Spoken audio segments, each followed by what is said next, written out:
नमस्कार, मैं हूं पूजा। बिहार न्यूज में आपका स्वागत है। खबरों की ओर बढ़ने से पहले एक नजर आज की सुर्खियों पर। टेक्नीशियन सी पदों पर 29 अक्टूबर तक करे आवेदन। भारत इलेक्ट्रॉनिक्स लिमिटेड यानी कि बीईएल ने इंजीनियरिंग असिस्टेंट ट्रेनी और टेक्नीशियन सी पदों पर भर्ती के लिए नोटिफिकेशन जारी किया है। आवेदन प्रक्रिया 8 अक्टूबर 2025 से शुरू हो चुकी है और 29 अक्टूबर 2025 तक चलेगी। इंजीनियरिंग असिस्टेंट ट्रेनी को 24,500 से लेकर के 90,000 रुपए और टेक्नीशियन सी को 21,500 से लेकर के 82,000 रुपए प्रतिमाह वेतन मिलेगा। साथ ही महंगाई भत्ता, मेडिकल, यात्रा और अन्य भत्ते भी मिलेंगे। पात्रता के लिए इंजीनियरिंग असिस्टेंट ट्रेनी के लिए 3 वर्षीय इंजीनियरिंग डिप्लोमा और टेक्नीशियन सी के लिए 10वीं या ITI या फिर 1 वर्षीय अप्रेंटिसशिप अनिवार्य है। अधिकतम आयु 28 वर्ष। आरक्षित वर्गों को छूट मिलेगी। आवेदन शुल्क सामान्य OBC EWS के लिए 590 रुपए, वहीं SC ST दिव्यांग को छूट दी गई है। आवेदन BEL की आधिकारिक वेबसाइट belindia.in से ऑनलाइन करना होगा। बिहार चुनाव में पारदर्शिता के लिए उम्मीदवारों के लिए नई गाइडलाइन जारी। बिहार विधानसभा चुनाव 2025 में नामांकन प्रक्रिया को पारदर्शी बनाने के लिए निर्वाचन आयोग ने कड़े निर्देश जारी किए हैं। प्रत्येक उम्मीदवार को शपथ पत्र में संपत्ति, आपराधिक रिकॉर्ड और शिक्षा का विवरण देना होगा। साथ ही आवेदन प्रपत्र 2 और चुनाव चेकलिस्ट का पालन करना अनिवार्य होगा। नामांकन के साथ 5 हाल की रंगीन फोटो, जाति प्रमाण पत्र और शुल्क जमा करना होगा। पंजीकृत दल के उम्मीदवार प्रपत्र A या B और दल का चुनाव चिन्ह देंगे, जबकि स्वतंत्र अभ्यर्थी 3 फ्री सैंपल का चयन करेंगे। नामांकन के बाद बैंक खाता विवरण उपलब्ध करना आवश्यक है। यह कदम चुनाव में पारदर्शिता और उम्मीदवारों की जवाबदेही सुनिश्चित करेगा। 1 महीने से भी ज्यादा चलेगी बिहार STT 2025 परीक्षा। बिहार विद्यालय परीक्षा समिति यानी कि BSEB की माध्यमिक शिक्षक पात्रता परीक्षा यानी कि STET 2025 आज से शुरू हो रही और 16 नवंबर तक 2 पालियों में आयोजित होगी। पेपर 1 की परीक्षा आज से लेकर के 31 अक्टूबर तक और पेपर 2 की परीक्षा 1 नवंबर से 16 नवंबर तक होगी। परीक्षा कंप्यूटर आधारित यानी कि CBT के माध्यम से होगी और सभी उम्मीदवार OMR और प्रश्न पुस्तिका के गाइडलाइंस के अनुसार ही भाग लेंगे। प्रवेश के लिए वैध फोटो ID, एडमिट कार्ड और बायोमेट्रिक यानी कि फेशियल पहचान अनिवार्य होगी। परीक्षा में प्रत्येक प्रश्न 1 अंक का होगा। कुल अंक 150 होंगे। निगेटिव मार्किंग नहीं होगी। तो अगर आप भी STT परीक्षा देने जा रहे हैं तो बिहार का लिख पर ऐप आपके लिए लाया है। पेपर 1 और पेपर 2 के लिए हूबहू STT परीक्षा 2025 के लेटेस्ट पैटर्न पर आधारित ऑनलाइन मॉक पेपर्स लिख पर ऐप एंड्रॉइड और iOS दोनों प्लेटफॉर्म पर उपलब्ध है। आज बिहारी बर्थडे स्पेशल में बात होगी रिकी मिश्रा की। रिकी मिश्रा एक भारतीय निर्देशक, संगीत निर्देशक और प्रशिक्षित गायक है। उन्होंने भारतीय और अंतर्राष्ट्रीय संगीत जगत के कई दिग्गज कलाकारों के साथ काम किया है। रिकी ने उस्ताद सुल्तान खान, उषा मंगेशकर, साधना सरगम, एरिक मरियंथल और समीर अंजान जैसे महान कलाकारों के साथ सहयोग किया है।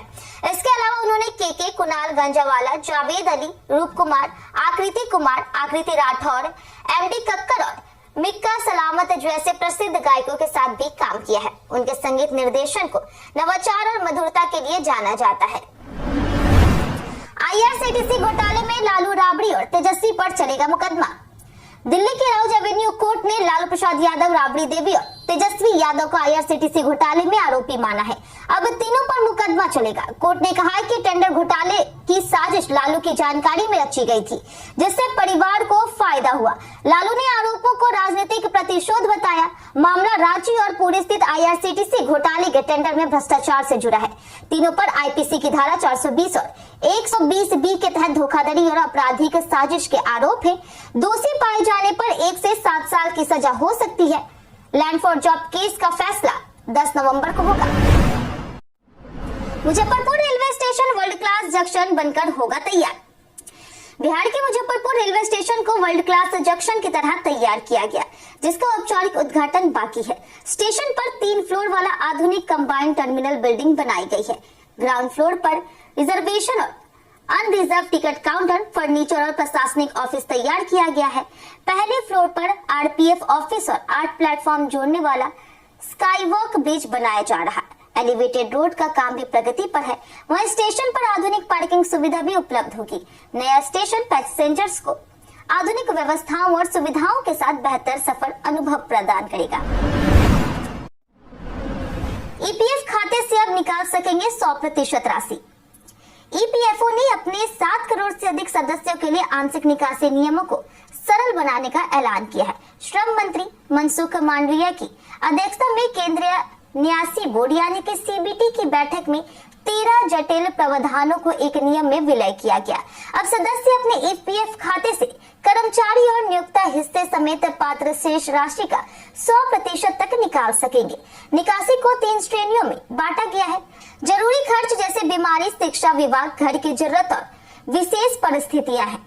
शिक्षा के लिए 10 बार और विवाह के लिए 5 बार निकासी संभव होगी। न्यूनतम सेवा अवधि घटाकर 12 महीने की गई है। सुपर कॉप शिवदीप लांडे निर्दलीय लड़ेंगे चुनाव। पूर्व आईपीएस अधिकारी शिवदीप लांडे ने अररिया विधानसभा क्षेत्र से निर्दलीय उम्मीदवार के रूप में चुनाव लड़ने का ऐलान किया है। सुपर कॉप से प्रसिद्ध लांडे ने 2006 बैच के लिए कैडर के आईपीएस के रूप में अपराधियों के खिलाफ कठोर कार्रवाई की थी। सितंबर 2024 में बीआरएस लेने के बाद उन्होंने हिंद सेना नामक पार्टी बनाई, लेकिन पंजीकरण न होने के कारण वे निर्दलीय मैदान में उतर रहे हैं। लांडे अररिया और मुंगेर के जमालपुर विधानसभा क्षेत्र से चुनाव लड़ेंगे। उन्होंने जनता से जाति पात और धर्म से ऊपर उठ करके विकास को ध्यान में रखकर वोट देने की अपील की है। सोनू सूद की अगली फिल्म बिहार पर होगी आधारित। गरीबों के मसीहा सोनू सूद रविवार को पटना पहुंचे और अपनी आगामी फिल्म का ऐलान किया, जो बिहार पर आधारित होगी। उन्होंने कहा कि बिहार से उनका गहरा कनेक्शन है और वे हमेशा अपनी मिट्टी से जुड़े रहेंगे। विधानसभा चुनाव को लेकर के उन्होंने सभी पक्षों के लिए कामना की कि बिहार बेहतर बने। वर्क फ्रंट पर सोनू सूद को जोधा अकबर, सिम्बा और फतेह जैसी फिल्मों के लिए जाना जाता है। उन्होंने फतेह से निर्देशन में भी कदम रखा। फिल्मों के अलावा वे चैरिटी कार्यों के लिए प्रसिद्ध है, खासकर कोविड-19 और पंजाब बाढ़ जैसी आपदाओं के दौरान लोगों की मदद में सक्रिय रहे। 15 अक्टूबर से 18 अक्टूबर तक एनडीए के सारे कैंडिडेट करेंगे नामांकन। बिहार में एनडीए की सीट बंटवारे को लेकर के विवाद बढ़ गया है। जीतन राम मांझी और उपेंद्र कुशवाहा अपनी मांगी सीटों से कम मिलने पर नाराज है, जिससे एनडीए की सीट और कैंडिडेट लिस्ट की घोषणा स्थगित हो गई। जनता दल यूनाइटेड का ट्वीट भी डिलीट किया गया। वहीं बीजेपी और जेडीयू को 101 सीटें मिली। चिराग पासवान की लोजपा आर को 29 और मांझी और कुशवाहा की पार्टी को 6 सीट मिली। असहमति के बावजूद धर्मेंद्र प्रधान इसे सुलझा रहे हैं। वहीं प्रदेश भाजपा अध्यक्ष दिलीप जायसवाल ने कहा कि ऐलान 14 अक्टूबर को होगा और 15 अक्टूबर से 18 अक्टूबर तक एनडीए के सारे कैंडिडेट नामांकन कर देंगे। गयाजी में भ्रष्टाचार पर डीएम की सख्ती, 3 राजस्व कर्मचारी निलंबित। गयाजी में भ्रष्टाचार के खिलाफ डीएम शशांक शुभांकर ने सख्त कार्रवाई की है। पिछले 10 दिनों में बोधगया, डोभी और फतेहपुर अंचल के 3 राजस्व कर्मचारियों को निलंबित किया गया। बोधगया के रितेश कुमार पर 129 बार फीफो नियम का उल्लंघन और 355 आवेदनों को लंबित रखने का आरोप था। डोभी और फतेहपुर के सन्नी कुमार और रवि कुमार पर रिश्वतखोरी के आरोप पाए गए। वहीं डीएम ने जीरो टॉलरेंस नीति अपनाते हुए जांच और निलंबन की कार्रवाई तेज की है। अन्य कर्मचारियों के खिलाफ भी जांच जारी है। वहीं भ्रष्टाचार के खिलाफ मुहिम भी जारी रहेगी। दिवाली पर बर्तनों की चमक वापस लाने के जाने आसान घरेलू नुस्खे। दिवाली के समय घर की रौनक बढ़ाने के लिए पूजा के बर्तनों की साफ सफाई जरूरी होती है। चांदी, पीतल और तांबे के बर्तन साल भर अलमारी में रहने से काले या फिर जंग लगे दिखते हैं, लेकिन घरेलू उपाय से उसे नया जैसा चमकाया जा सकता है। चांदी के बर्तन नींबू और बेकिंग सोडा, टूथपेस्ट या फिर एल्युमिनियम फॉइल ट्रिक से साफ होते हैं। पीतल के बर्तन गेहूं का आटा, नमक और सिरके या फिर नींबू और नमक से चमकाए जा सकते हैं। वहीं तांबे के बर्तन सिरके, नमक या फिर नींबू बेकिंग सोडा के पेस्ट से साफ कर नए जैसे दिखाए जा सकते हैं। जनसुराज ने बिहार चुनाव के लिए दूसरी लिस्ट की जारी। बिहार चुनाव के लिए प्रशांत किशोर की पार्टी जनसुराज ने अपनी दूसरी लिस्ट में 65 उम्मीदवारों के नाम जारी किए हैं। इसमें 20 रिजर्व और 46 सामान्य सीटें शामिल है, जबकि एससी 19, एसटी 1 और मुस्लिम 14 उम्मीदवार है। सबसे बड़ा नाम अभयकांत झा है, जिन्होंने भागलपुर दंगे में मुस्लिमों के पक्ष में केस लड़ा था। पार्टी ने समाज के हर वर्ग से उम्मीदवारों को चुना है। विशेषकर अति पिछड़ा समाज को 1/3 भागीदारी दी गई है। अब तक दोनों लिस्ट मिलाकर के 116 उम्मीदवार घोषित हो चुके हैं। महत्वपूर्ण उम्मीदवारों में जागृति ठाकुर, लता सिंह, प्रीति किन्नर, केसी सिन्हा और वाईपी वीरी शामिल है। गयाजी में चुनाव से पहले पुलिस ने 19.95 लाख रुपए कैश किए बरामद। बिहार विधानसभा चुनाव से पहले गयाजी में पुलिस ने चुनावी प्रक्रिया को निष्पक्ष बनाने के लिए तलाशी अभियान तेज कर दी। कोतवाली थाना क्षेत्र में टावर चौक के पास से बाइक सवार धीरज कुमार और शुभम कुमार के पास से 19.95 लाख रुपए नकद बरामद किए गए। बरामद राशि की जांच फ्लाइंग स्क्वाड टीम यानी कि FST और इनकम टैक्स विभाग द्वारा की जा रही। SSP आनंद कुमार ने बताया कि अभियान का उद्देश्य अवैध धन और हथियारों की तस्करी को रोकना और चुनाव को पारदर्शी बनाना है। वहीं FST चुनावी गतिविधियों पर पैनी नजर रख रही है। जानिए आज कैसा रहेगा बिहार के मौसम का मिजाज। मौसम विभाग के अनुसार अगले 5 दिनों के दौरान राज्य के अधिकांश भागों में तापमान में किसी विशेष परिवर्तन की संभावना नहीं है। मौसम शुष्क रहने की संभावना बनी रहेगी। इसके बाद न्यूनतम तापमान में हल्की बढ़ोतरी होने की उम्मीद है। फिलहाल अधिकतम तापमान 30 से 32 डिग्री सेल्सियस और न्यूनतम तापमान 20 से 22 डिग्री सेल्सियस के बीच रहने का अनुमान है।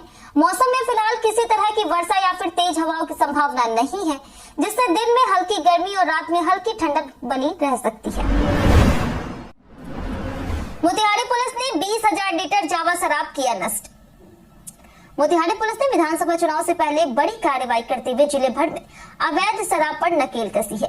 SP स्वर्ण प्रभात के निर्देश पर मुफस्सिल थाना अम्बेश कुमार के नेतृत्व में हुई छापेमारी में लगभग 20,000 लीटर जावा शराब नष्ट की गई, जबकि 400 लीटर चुआई और 87.720 लीटर अंग्रेजी शराब बरामद हुई है। भरौलिया, मुसहरी टोला और मधुबनी घाट के केले के बगान से अंग्रेजी शराब जब्त की गई है। इस अभियान में कुल 17 लोगों को गिरफ्तार किया गया, जिनमें 9 शराब पीने वाले, 3 तस्कर और 5 वारंटी अभियुक्त शामिल है। तस्करों के नेटवर्क की पहचान की जा रही है। 16 से 18 अक्टूबर तक बिहार दौरे पर रहेंगे अमित शाह। बिहार विधानसभा चुनाव 2025 को लेकर के सियासी हलचल तेज है। केंद्रीय गृह मंत्री अमित शाह 16, 17 और 18 अक्टूबर को बिहार दौरे पर रहेंगे। इसकी जानकारी बीजेपी प्रदेश अध्यक्ष दिलीप जायसवाल ने दी। एनडीए में कुशवाहा नाराज हैं क्योंकि उन्हें 6 सीटें मिली है, जबकि उनकी मांग अधिक थी। एनडीए की साझा प्रेस कॉन्फ्रेंस सोमवार को टल गई, लेकिन दिलीप ने कहा कि गठबंधन चट्टानी एकता के साथ चुनावी मैदान में है, जबकि महागठबंधन में भगदड़ मची है। 15 से 18 अक्टूबर को पूरे बिहार में एनडीए उम्मीदवारों का नामांकन होगा, जिनमें कई मुख्यमंत्री और केंद्रीय मंत्री भी शामिल हैं। तेजस्वी यादव ने अमित शाह पर लगाया आरोप। बिहार चुनाव से पहले IRCTC घोटाले में दिल्ली की राउज एवेन्यू कोर्ट ने लालू यादव, तेजस्वी यादव और राबड़ी देवी पर भ्रष्टाचार और धोखाधड़ी के आरोप तय किए। आरजेडी नेता तेजस्वी यादव ने कहा कि यह कोर्ट की सामान्य प्रक्रिया है और वे लड़ेंगे। उन्होंने आरोपों को चुनावी माहौल का हिस्सा बताया और गृह मंत्री अमित शाह द्वारा धमकी देने का दावा किया। तेजस्वी ने ट्वीट किया कि जब तक बीजेपी सत्ता में है और वे जीवित है, वे लड़ते रहेंगे। वहीं भाजपा नेता नित्यानंद राय ने लालू परिवार पर भ्रष्टाचार का आरोप लगाते हुए कहा कि बिहार की जनता इसे कभी स्वीकार नहीं करेगी। लालू प्रसाद ने टिकट बांटे, तेजस्वी को बताया भविष्य का नेता। महागठबंधन में सीट बंटवारा अभी तय नहीं हुआ है, लेकिन राजद सुप्रीमो लालू प्रसाद यादव ने टिकट वितरण शुरू कर दिया है। पटना स्थित 10 सर्कुलर रोड राबड़ी आवास पर लालू ने कई नेताओं को पार्टी का सिंबल दिया। मटिहानी से बोगो सिंह, मनेर से भाई वीरेंद्र, संदेश से दीपू सिंह और परबत्ता से डॉक्टर संजीव को राजद टिकट मिला है। भाई वीरेंद्र ने कहा कि तेजस्वी यादव बिहार के अगले मुख्यमंत्री बनेंगे। वहीं बोगो सिंह ने लालू के आशीर्वाद को अपना सौभाग्य बताते हुए तेजस्वी को मुख्यमंत्री बनाने का संकल्प लिया। समर्थकों ने उनका जोरदार स्वागत किया। महुआ से चुनाव लड़ेंगे तेज प्रताप यादव। तेज प्रताप यादव की अध्यक्षता वाली जनशक्ति जनता दल ने महुआ विधानसभा सीट सहित 21 प्रत्याशियों की सूची जारी की है। खुद तेज प्रताप यादव महुआ से चुनाव लड़ेंगे। महुआ सीट पर मुस्लिम और यादव मतदाता मिलाकर के लगभग 35% वोट है। जबकि अनुसूचित जाति की आबादी 21% है। यह सीट पहले राजद, लोकदल, जनता पार्टी और कांग्रेस द्वारा जीती जा चुकी है। 2020 में राजद के मुकेश कुमार ने जीत हासिल की थी। वहीं महागठबंधन में सीट शेयरिंग के बाद यह सीट राष्ट्रीय जनता दल के पास रहने की संभावना है। वहीं चुनाव में तेज प्रताप यादव और राजद के बीच कड़ी टक्कर हो सकती है। जेडीयू ने 7 उम्मीदवारों को दिया पार्टी का सिंबल। बिहार चुनाव को लेकर के जेडीयू ने अपनी उम्मीदवारों की लिस्ट लगभग फाइनल कर ली है।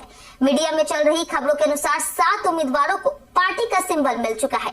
हालांकि पार्टी ने अभी तक इसकी औपचारिक घोषणा नहीं की है।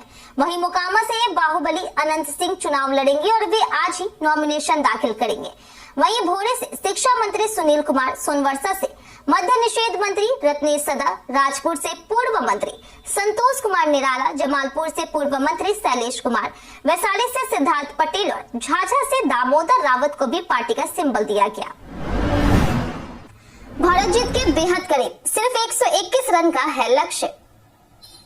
वेस्टइंडीज की दूसरी पारी 390 रन पर समाप्त होने के बाद भारत के सामने मात्र 121 रन का लक्ष्य है। कुलदीप यादव, मोहम्मद सिराज, रविंद्र जडेजा और जसप्रीत बुमराह की शानदार गेंदबाजी से मेहमान टीम धाराशायी रही। जॉन कैंपबेल और शाई होप ने कुछ मुकाबला बनाए रखा, लेकिन बैकफुट पर थे। चौथे दिन स्टंप्स तक भारत ने 1 विकेट खो करके 63 रन बना लिए हैं। केएल राहुल और साई सुदर्शन नाबाद हैं। वहीं भारत को अब सिर्फ 58 रन चाहिए, जिससे टीम जीत के बेहद करीब है। पहली पारी में भारत ने 518 रन 5 विकेट पे बना करके वेस्टइंडीज को फॉलो ऑन दिया था।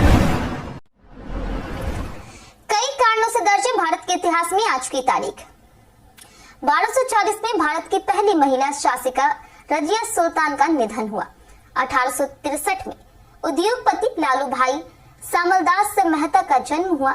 1924 में असमिया साहित्यकार वीरेंद्र कुमार भट्टाचार्य का जन्म हुआ, जिन्हें बाद में सर की उपाधि मिली। 1931 में प्रसिद्ध संगीतकार निखिल रंजन बैनर्जी का जन्म हुआ। 1987 में तिलक के सहयोगी पत्रकार नरसिंह चिंतामन केलकर का निधन हुआ। 1950 में परमवीर चक्र विजेता अरुण खेत्रपाल का जन्म हुआ। वहीं 1979 में स्क्वैश खिलाड़ी ऋत्विक भट्टाचार्य का जन्म हुआ और वहीं 1986 में वेटलिफ्टर हरजिंदर कौर का जन्म हुआ। आज ही विश्व मानक दिवस भी मनाया जाता है। E PAN card download, email की जाने सच्चाई। यदि आपको ई पैन कार्ड डाउनलोड करने के लिए ईमेल मिला है तो ध्यान दें कि यह ईमेल फर्जी हो सकता है। ऐसे ईमेल, लिंक, कॉल या फिर एसएमएस में वित्तीय और संवेदनशील जानकारी मांगने पर कभी जवाब ना दें। भारतीय आयकर विभाग और #PIB फैक्ट चेक ने चेतावनी दी है कि ये फिशिंग ईमेल है जो आपकी निजी जानकारी चुराने का प्रयास करते हैं। किसी भी संदिग्ध ईमेल या फिर लिंक पर क्लिक ना करें। व्हाट्सएप जल्द ही फेसबुक अकाउंट लिंक करने का देगा विकल्प। मेटा ने व्हाट्सएप में नए फीचर्स पेश किए हैं। जल्द ही आप एंड्रॉइड बीटा यूजर्स अपने फेसबुक अकाउंट को व्हाट्सएप से लिंक कर सकते हैं, जो पहले केवल इंस्टाग्राम तक सीमित था। इससे यूजर्स अपनी पहचान वेरीफाई कर दूसरों से आसानी से जुड़ सकेंगे। लिंक ऑप्शनल होगा और वेरिफिकेशन के बाद फेसबुक का छोटा आइकन प्रोफाइल पर दिखाई देगा। वहीं आईफोन यूजर्स के लिए व्हाट्सएप ने इन ऐप ट्रांसलेशन फीचर लॉन्च किया है, जो चैट मैसेज का 21 भाषाओं में अनुवाद करता है। लैंग्वेज पैक डाउनलोड के बाद यह फीचर ऑफलाइन भी काम करेगा, इंटरनेट की जरूरत नहीं होगी। बताएं आज के लिए सिर्फ इतना ही। बिहार के तमाम खबरों के साथ बने रहने के लिए देखते रहे बिहारी न्यूज। और साथ ही अगर आप YouTube चैनल पर देख रहे हैं तो चैनल सब्सक्राइब करें और